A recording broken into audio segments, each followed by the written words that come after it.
Hallo, ich bin Karima von Einfach Backen und wir machen heute Pizzaschnecken mit Blätterteig. Dazu brauchen wir zweimal gekühlten Blätterteig, etwas Basilikum, der ist geriebelt, wir brauchen Schmand, bisschen Salz und Pfeffer, Schinkenwürfel, Tomatenmark und noch geriebenen Käse. So, jetzt beginnen wir mal und zwar kommt jetzt der Schmand. Da habe ich mir jetzt einfach eine extra Schüssel geholt, weil die Schüssel ist jetzt dann doch relativ klein. So, den gebe ich jetzt in die Schüssel. Dann fügen wir das Tomatenmark hinzu, Salz und Pfeffer und Basilikum. Und das Ganze verrühre ich jetzt.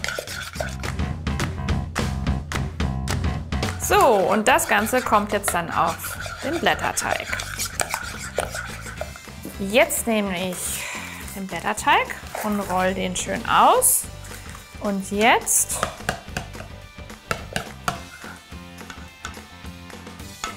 verteile ich die Creme. Und wie der Name schon sagt, es sind ja Pizzaschnecken. Und bei Pizza hat man ja eine richtige Auswahl, wie man die belegen möchte, ob mit Salami, Pilzen, Mais, geht ewig weiter, Thunfisch zum Beispiel. Wir haben jetzt die Variante Pizzaschnecken mit Schinken, Käse und etwas Basilikum. Aber ihr könnt natürlich das Rezept, wie ihr mögt, variieren. Also das ist, ich sage jetzt mal, ein gutes Grundrezept. Natürlich kann man den Schinken jetzt mit Salami oder so austauschen oder auch nur mit Käse, wie auch immer, für die Vegetarier. Ist ganz egal, aber da habt ihr sozusagen eine breite Auswahl, wie ihr es letztendlich zubereiten möchtet. Okay, wir machen weiter. Und zwar kommen jetzt die Schinkenwürfel drauf.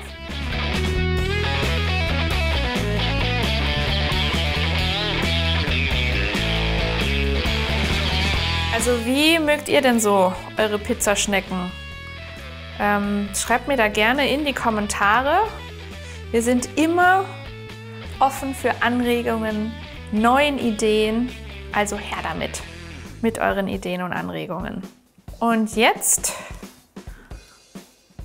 kommt der Käse noch oben drauf.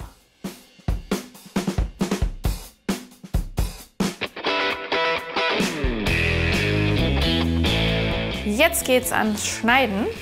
Also ich mache jetzt so ganz kleine Streifen. Dann rollt ihr die ganzen bzw. den Streifen auf zu einer kleinen Schnecke.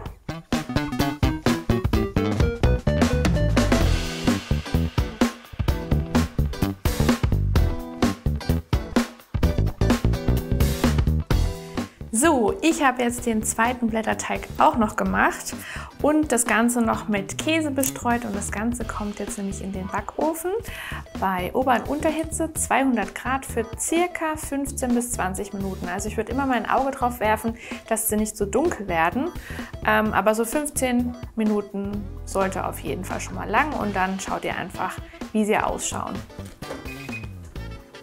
Meine Pizzaschnecken sind jetzt fertig und ich habe sie in der Tat 20 Minuten im Backofen gelassen, weil bei 15 waren sie mir dann doch noch etwas zu hell. Ja, und ich habe jetzt das Ganze noch mit ein bisschen frischem Basilikum garniert. Da könnt ihr natürlich zu Hause schauen, ob ihr frischen Basilikum da habt. Ich finde, das passt ganz schön, macht nochmal eine besondere Note. Geriebelter Basilikum ist ja auch schon drin, aber so wirkt das Ganze nochmal frischer. Wenn euch das Rezept gefallen hat, dann würde ich mich auf jeden Fall über einen Daumen hoch freuen und abonniert auch unseren Kanal, denn da gibt es auch noch viele weitere leckere Rezepte. Den Link zum Rezept findet ihr unter dem Video und ich wünsche euch jetzt erst einmal viel Spaß beim Nachmachen und freue mich, wenn ihr auch wieder das nächste Mal dabei seid. Probiert jetzt. Bis dahin, tschüss!